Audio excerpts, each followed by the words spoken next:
नमस्कार. आज थोडा विषय वेगळा आहे.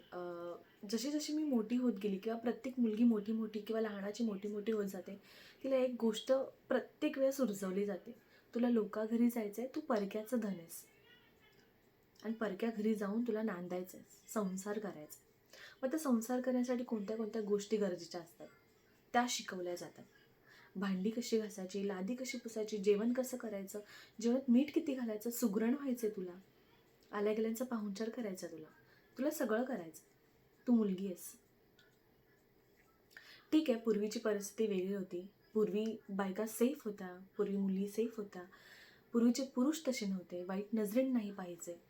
पण आताचे पुरुष जे आहेत, मी सगळ्यांबद्दल नाही बोलत आहे, जी करप्ट माइंडेड आहेत, जे खराब झालेल्या वृत्तीचे आहेत. आजकालची परिस्थिती पाहता 3 वर्षाच्या मुलीवर बलात्कार होतोय, 12 वर्षाच्या मुलीवर बलात्कार होतोय. मग आम्ही भांडी घासत बसायचं, आपण भांडी घासत बसायचं.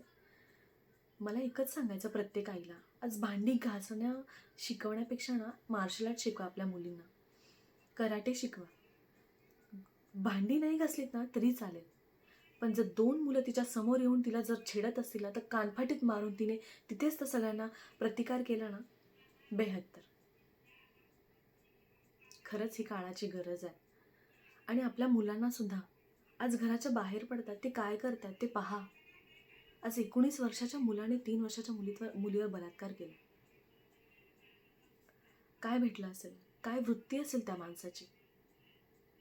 ऐकताना बोलताना सुद्धा छातीत धडधड होते, बाहेर जाताना भीती वाटते. आज कोण कसल्या नजरेने बघते आम्ही सांगू शकत नाही.